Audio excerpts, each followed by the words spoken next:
ناظرین السلام علیکم۔ ایون ٹی وی کے نیوز اسٹوڈیو سے میں ہوں عائشہ حمید۔ نظر ڈالتے ہیں ہیڈ لائنز کی جانب۔ IMF کا وفد کا دورہ پاکستان مکمل۔ پاکستانی حکام کے ساتھ نئے مالی سال کے بجٹ تجاویزات اور اقتصادی پالیسی پر تعمیری مذاکرات ہوئے۔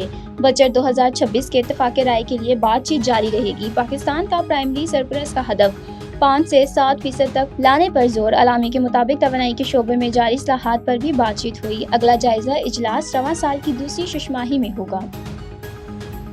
نیا بجٹ 10 جون کو پیش کیا جائے گا۔ اقتصادی سروے 9 جون کو جاری ہوگا۔ حکومت کی تنخواہ دار طبقے اور صنعتوں پر ٹیکس کی شرح کم کرنے، دفاعی بجٹ میں اضافے کی تجویز، آمد بڑھانے اور تفصیلات بھی IMF کے ساتھ شیئر کر دی۔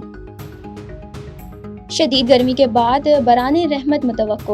پنجاب، اسلام آباد، خیبر پختونخوا اور شمالی بلوچستان میں جکڑ چلنے اور گرج چمک کے ساتھ بارش کا امکان۔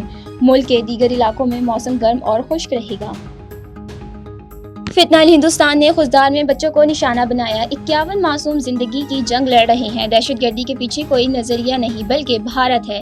DG ISPR نے بلوچستان میں بھارتی دہشت گردی کی تفصیلات پیش کر دی۔ سیکرٹری داخلہ کے ساتھ پریس کانفرنس میں لیفٹیننٹ جنرل احمد شریف نے کہا، بھارت 20 برس سے دہشت گردی کو پاکستان کے خلاف بطور ہتھیار استعمال کر رہا ہے۔ دشمن کے کرتوتوں کا ڈوزی اقوام متحدہ کو بھی پیش کر چکے ہیں۔ 25 کروڑ کی آبادی کا پانی روکنا اعلان جنگ تصور کیا جائے گا۔ امریکہ میں تعاون پاکستانی سفیر کی غیر ملکی میڈیا سے گفتگو۔ رضوان سعید شیخ نے کہا، بھارتی قیادت کے بیانات کشیدگی کو ہوا دینے کا سبب بن رہے ہیں۔ بلوچستان میں بھارت کا کردار کسی سے ڈھکا چھپا نہیں۔ ایون ٹی وی کے نیوز اسٹوڈیو سے فی الوقت اتنا ہی۔ مزید خبروں اور اپڈیٹس کے لیے دیکھتے رہیں even T V. Even T V, سب پہ نظر، اندر کی خبر۔